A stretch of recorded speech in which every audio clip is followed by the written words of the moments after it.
शैली और चेरी का पेड़।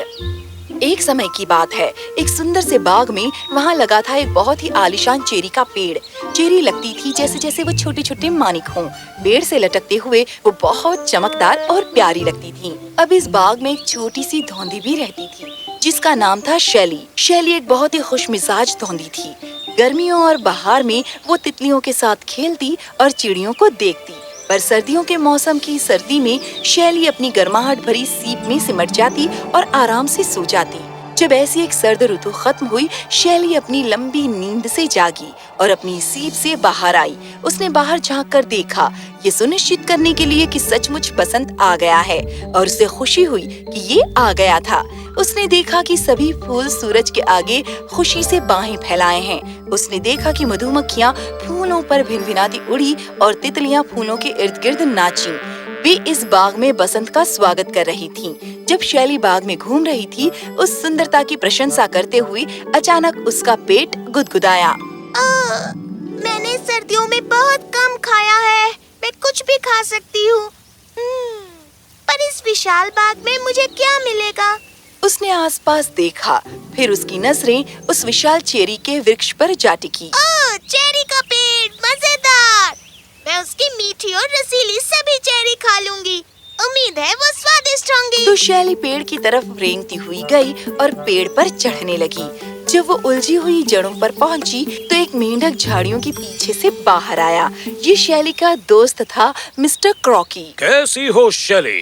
इस सुहानी सुबह तुम कहाँ जा रही हो? ओह, मिस्टर क्रॉकी, मुझे बहुत भूख लगी है और मैं वो चेरीज खाना चाहती हूँ जो इस पेड़ पर सबसे ऊपर लगी है। ओह, पर मेरी प्यारी शैली, इस पेड़ पर कोई चेरीज नहीं है। वहाँ तो पत्ते भी नहीं हैं। शायद अभी नहीं, पर जल्द ही जब मैं ऊपर पहुँच जाऊंगी वो वहाँ होंगे। यदि तुम्हारी टांगे मेरी तरह होती और इतनी तेजी से कूद सकते जैसा मैं कूदता हूँ, तो तुम्हें इतना कठिन परिश्रम न करना पड़ता। मैं अपने नाश्ते के लिए मक्खियाँ पकड़ने जा रहा हूँ, मेरे साथ चलोगी? मेरा मतलब नहीं, शुक्रिया। मुझे यकीन है तुम्हारे लिए मक्खियाँ बहुत लजीज होंगी। क्या तुम्हें मालूम है, मक्खियाँ भी उतनी ही रसीली हैं जितनी चेरीज, या शायद ज्यादा। हाँ, मुझे पूरा यकीन है। मुझे उस तरह का रसीलापन नहीं चाहिए। खैर, फिर मिलेंगे मिस्टर क्रॉकी। मुझे जाना होगा। अपने खाने का आनंद लीजिए, ठीक है? वो दूसरी तरफ निकल गया और उसने मक्खी पर झपट्टा मारा और उसके पीछे कूदा, पर अपनी उत्सुकता में वो ज्यादा ही ऊंचा कूदा और सीधे पेड़ से टकराया। अच्छा हुआ मैं नहीं कूदी, मैं बस अपनी रफ्तार से रेंगती रहूंगी। जब वो खुशी खुशी और धीरे धीरे ऊपर रेंगने लगी, वो उस विशाल तने तक पहुंची। वहाँ वो अपने एक और दोस्त से मिली, भौरे से। भौरा गुनगुनाता आया जैसे ही उसने शैली को देखा। शैली, तुम यहाँ क्या कर रही हो? क्या तुम यहाँ हवा का आनंद लेने आई हो? नहीं भौरे, मैं यहाँ आई हूँ मीठी चेरी खाने के लिए, जो यहाँ पेड़ पर सबसे ऊपर लगे। चेरी? पर वो तो केवल गर्मियों में लगते हैं, अब तो वहाँ बस पत्ते हैं। हाँ, मुझे पत्ते नजर आ रहे हैं। मुझे चेरीज और पत्तों में फर्क मालूम है, धन्यवाद। पर मैं बहुत धीमी हूँ और जब तक मैं चेरीज तक पहुँचूंगी तब तक गर्मी आ जाएगी। क्या सचमुच? पर मैं तुम्हारी मदद करूँगा। जब चेरीज के आने का वक्त होगा तो मेरी पीठ पर सवार होना, मैं तुम्हें तेजी से ऊपर उठाकर ले जाऊँगा हवा में। नहीं शुक्रिया, मुझे बहुत चक्कर आएगा यदि तुम मुझे लेकर जाओगे। मैं शायद गिर भी जाऊँ और लोटपोट हो जाऊँ। तुम बिल्कुल नहीं गिरोगी, ये बहुत ही सुरक्षित यात्रा होगी। पर ठीक है, अगर तुम ऐसा नहीं चाहती तो फिर मत करो। फिर मिलते हैं। उम्मीद है तुम्हें सबसे रसीली चेरीज मिले। वो गुनगुनाते हुए उड़ गया और जब उसने ऐसा किया, शैली ने अपना सिर घुमाया और ऊपर की तरफ रेंगने लगी, धीरे धीरे और संभल कर। दिन के दौरान शैली बहुत थक जाती, पर वो उन चमकती हुई लाल चेरीज के बारे में सोचती और फिर से चढ़ने लगती।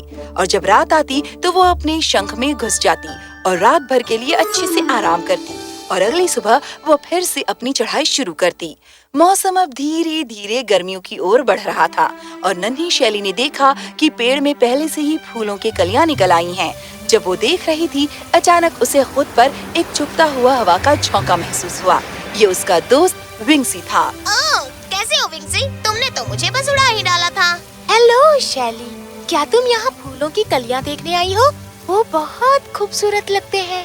उतने भी भी कमाल के नहीं, जब वो चेरीज बन जाएंगी तब जितनी स्वादिष्ट होंगी। चेरीज? क्या इसलिए तुम यहाँ आई हो? पर अभी तो यहाँ बस फूलों की कलियाँ हैं। तुम बहुत जल्दी आ गई हो। नहीं विंग्सी, मैं यहाँ जल्दी नहीं आई हूँ, मैं बहुत ठीक समय पर आई हूँ। यदि तुम्हारे पंख होते इतने बड़े और शानदार जैसे मेरे हैं, तो तुम आसानी से उड़कर चोटी पर जा सकती थी। उनकी तरफ देखो, क्या ये सुंदर नहीं है? क्या बस वो इतने फिर मिलेंगे। शुक्र है भगवान का कि मेरे पंख नहीं है। शैली आगे बढ़ती रही। वो केवल एक ही दिशा में जा रही थी, वो था ऊपर की ओर। जब वो टहनियों पर पहुंची, उसने देखा कि पेड़ अभी ढका हुआ है बहुत ही खूबसूरत सफेद फूलों से। उनकी खुशबू ने हवा और बाग को सराबोर कर दिया था। जब वो फूलों को सूंघने के लिए रुकी, तब वहाँ 2 चिड़िया थीं, जो एक दूसरे के साथ खुशी खुशी चहचहा रही थी। क्या वो शैली नहीं है? कहाँ कहाँ?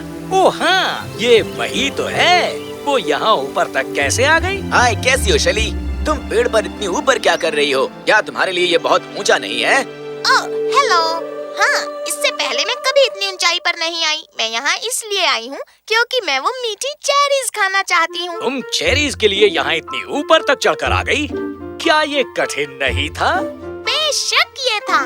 चढ़ाई इतनी लंबी थी और मुझे भूख लगी थी, पर हर बार जब मैं चेरीज के बारे में सोचती थी तो मैंने चढ़ना जारी रखा और इसमें मजा आया क्योंकि रास्ते में मेरे बहुत से दोस्त बन गए। ये तो तुमने बहुत प्रशंसनीय काम किया है, पर मुझे तुम्हारे लिए बहुत अफसोस होता है क्योंकि अभी तो पेड़ पर फूल ही लगे हैं। फिक्र मत करो, मेरी यात्रा अभी खत्म नहीं हुई है। मुझे अभी भी थोड़ा और ऊपर चढ़ना है। खैर, फिर तुम दोनों को अलविदा। मुझे अपने रास्ते चलते रहना होगा। चिड़ियों ने शैली को हाथ हिलाकर अलविदा कहा जब वो टहनियों पर चढ़ रही थी। जल्दी ही वो पेड़ की चोटी पर पहुंच गई और वो बहुत थक गई थी।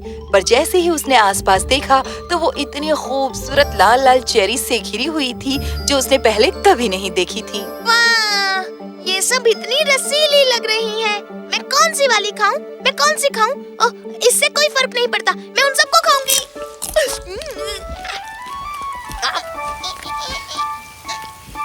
शैली खाती रही जब तक उसका पेट इतना नहीं भर गया कि अब वो और नहीं खा सकती थी। वो एक चेरी की तरह मोटी हो गई थी। मेरा पेट बहुत भर गया है। मुझे खुशी है कि मैंने हार नहीं मानी। ये चढ़ाई लंबी और कठिन थी, पर परिणाम सचमुच अत्यधिक स्वादिष्ट है। और बेशक शैली खुश थी। उसने बहुत मेहनत की थी और अपनी चढ़ाई और प्रयत्नों में उसने बहुत सब्र किया था। शैली ने ये दिखा दिया, यदि आप सचमुच कुछ चाहते हैं तो आपको कभी भी उससे हार नहीं माननी चाहिए।